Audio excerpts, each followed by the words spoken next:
विकसित भारत के निर्माण के लिए एक प्रतिबद्धता के साथ, एक शुभ निष्ठा के साथ जन सामान्य का कल्याण करने के इरादे से हम गए थे। जनता ने विकसित भारत के संकल्प को 4 चांद लगा करके हमें फिर से एक बार विजयी बना करके देश की जनता की सेवा करने का मौका दिया है। आदरणीय सभापति जी, जब देश विकसित होता है तब कोटि-कोटि जनों के सपने पूरे होते हैं। देश जब विकसित होता है तब कोटि-कोटि जनों के संकल्प सिद्ध होते हैं।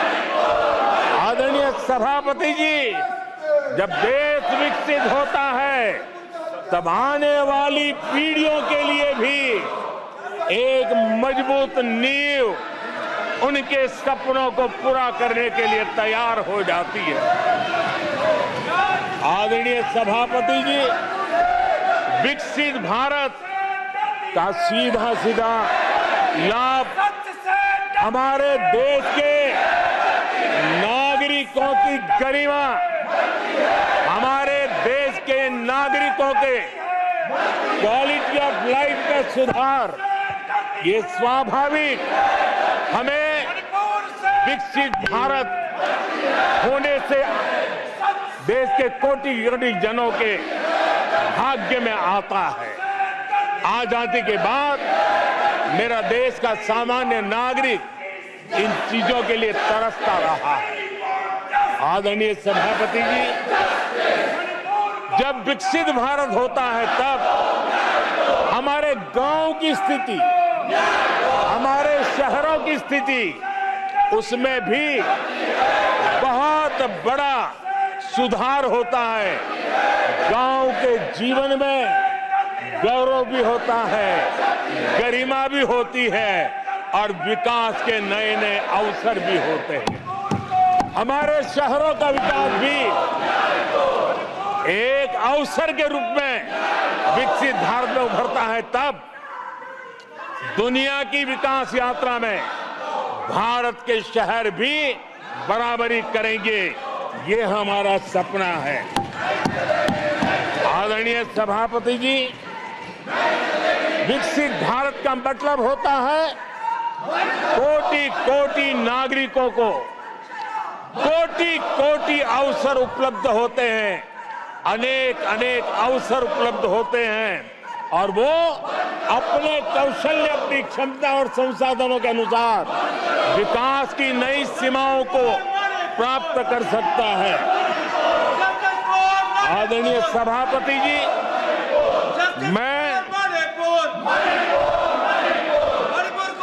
आदरणीय सभापति जी,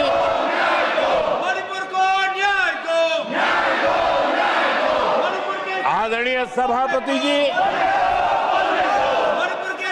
मैं आज आपके माध्यम से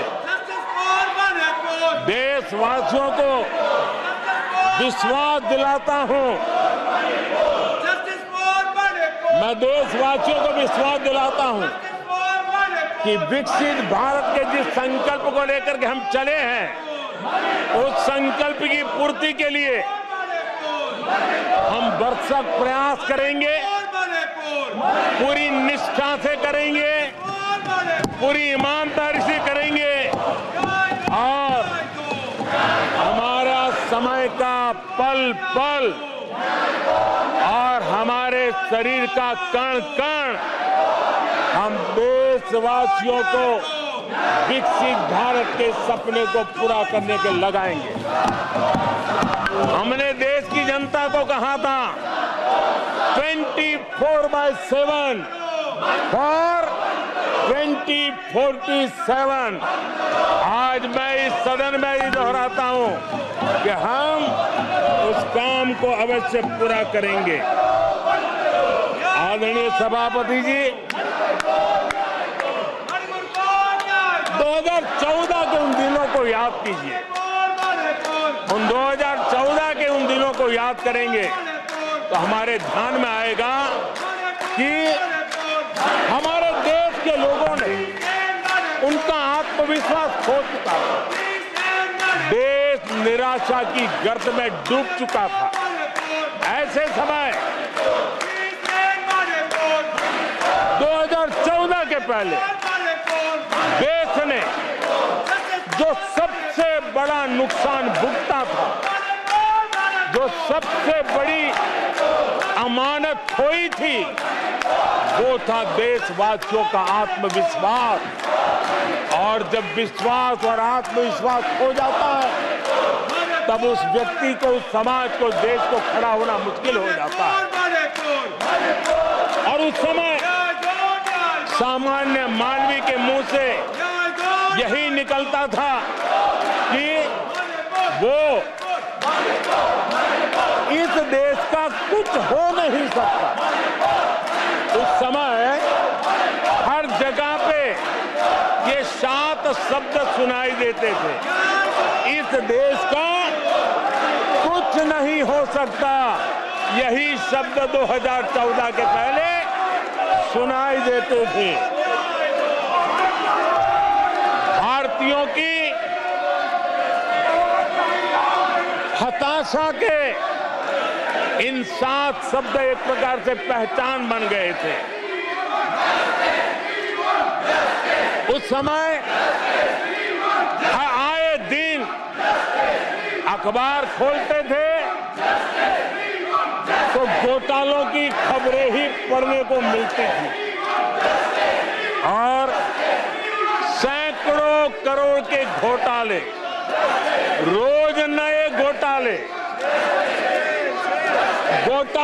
घोटालों से स्पर्धा, ये घोटालेबाज लोगों के घोटाले, इसी का एक कालखंड था।